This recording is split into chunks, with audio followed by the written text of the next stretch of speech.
प्राकृतिक रूप से महिला व पुरुष की शारीरिक संरचना में कुछ जैविकीय अंतर है। इस अंतर के अलावा और कोई भेद नहीं है, परंतु समाज ने पुरुषों और महिलाओं को भिन्न भिन्न भूमिकाएं दी हैं। इन्हें जेंडर कहते हैं। समाज द्वारा निर्धारित भूमिकाएं हमारे व्यवहार को प्रभावित करती हैं तथा भेदभाव पैदा कर हमारे आत्मसम्मान और अवसरों की उपलब्धता पर असर डालती हैं। इसे ही लैंगिक भेदभाव कहते हैं। हमें पता है कि अच्छी शिक्षा प्राप्त करना, खेलना, पढ़ लिख कर नौकरी करना या व्यवसाय चलाना, ये दोनों का बराबर का अधिकार है और हम सब चाहें तो मिलकर लैंगिक भेदभाव को दूर कर सकते हैं। आज हम जेंडर आधारित भेदभाव और इसे दूर करने के लिए क्या कर सकते हैं, ये जानने का प्रयास करेंगे। तो चलिए देखते हैं। अब ना होगी कोई भूल, सरिता रोज आएगी स्कूल।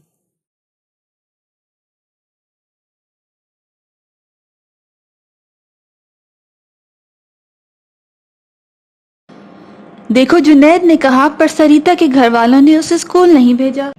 मुझे पहले ही शक था कि सरिता। क्या शक था माधव? कुछ हुआ क्या सरिता को? नहीं दीदी, वो स्कूल नहीं आ रही है ना। आएगी कैसे? उसकी हालत देखी है। लड़कियों को खाने और पढ़ाई की नहीं, घर में कामों की चिंता रहती है। हाँ दीदी, सच में सरिता दिन भर काम में लगी रहती है। काम ज्यादा और खाना कम। 2 समय पेट भरकर खाना भी नहीं मिलता है उसे। आज मैं ऊपर आसमां नीचे, मैं चलूं आगे बाकी सब पीछे। वो देखो उसका भाई मोनू, खा पी कर मस्त दिन भर साइकिल चलाता रहता है। रुक रुक जरा, मेरे साथ घर चल, तब बताती हूँ कौन आगे कौन पीछे। ये क्या? इन्हें आंगनवाड़ी भेजोगी तो वहां पोषक आहार मिलेगा, पेट भर खा पाएंगे।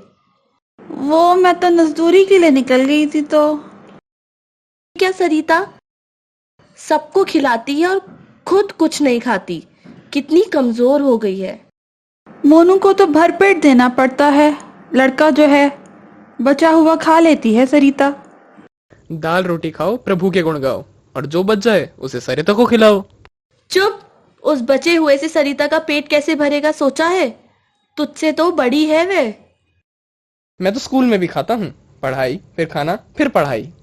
मैं जब स्कूल जाती हूँ तो पढ़ाई भी नहीं छूटती और भरपेट खा भी लेती हूँ। तो रोज जाया करना, बढ़ते शरीर को पोषक की जरूरत होती है। फिर इन्हें कौन संभालेगा? दीदी, घर के काम कौन करेगा? क्यों?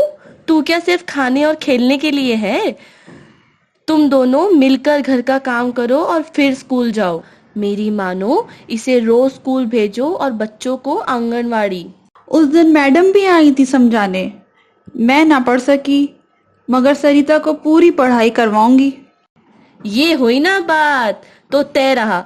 कल से सरिता रोज स्कूल जाएगी। हाँ, घर के काम हम सब जल्दी उठकर मिलजुल कर लेंगे। मैं पानी भर सकता हूँ और कहो तो झाड़ू भी निकाल सकता हूँ। रहने दे, घर के काम है।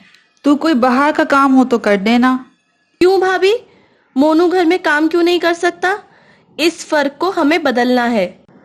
तब तो मैं भी बाहर के काम करूंगी।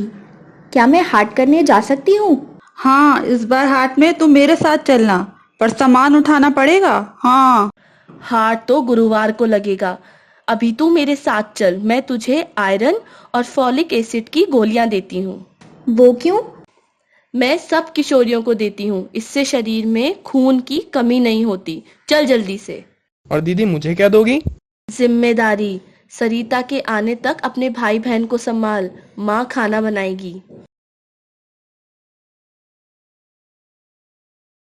नमस्ते दीदी। नमस्ते। क्या तुम भी आयरन की गोलियां लेने आ रही थी? नहीं दीदी, उससे भी जरूरी काम है। आपसे और सरपंच काकी से बात करनी है। क्या जरूरी बात? कुछ बताओगी भी? अभी नहीं, पहले आप सरपंच काकी के पास चलो, जल्दी।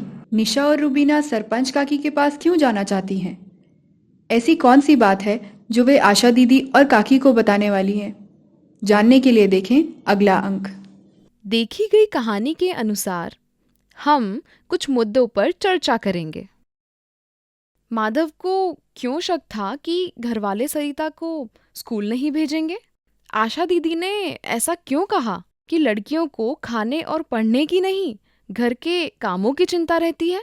यह चिंता लड़कों को क्यों नहीं होती? सरिता का भाई मोनू घर के काम और जिम्मेदारियां क्यों नहीं बांटता? स्कूल न जाने और भरपेट न खाने से सरिता के जीवन पर क्या प्रभाव पड़ेगा? सरिता की माँ ने ऐसा क्यों कहा कि मोनू घर के काम नहीं, बाहर के काम करेगा?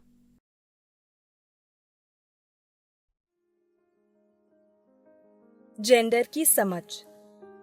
प्राकृतिक रूप से महिला व पुरुष की शारीरिक संरचना में कुछ जैविकीय अंतर है।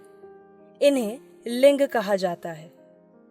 जबकि सामाजिक रूप से महिला व पुरुष को दी गई भूमिकाएं व जिम्मेदारियां जेंडर कहलाते हैं। हमारे जैविक या सामाजिक भेद के बावजूद हम समान हैं और हम सभी को समान अधिकार प्राप्त हैं। लैंगिक भेदभाव। हमारे समाज को पुरुष प्रधान समाज कहा जाता है, जबकि समाज में महिला व पुरुष दोनों की संख्या लगभग समान है।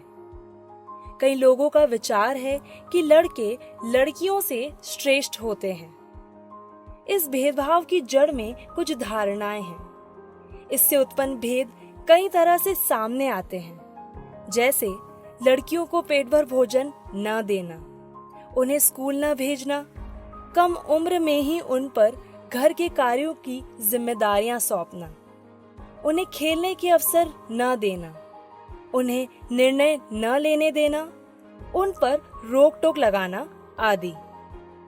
समाज द्वारा निर्धारित भूमिकाएं हमारे व्यवहार को प्रभावित करती हैं।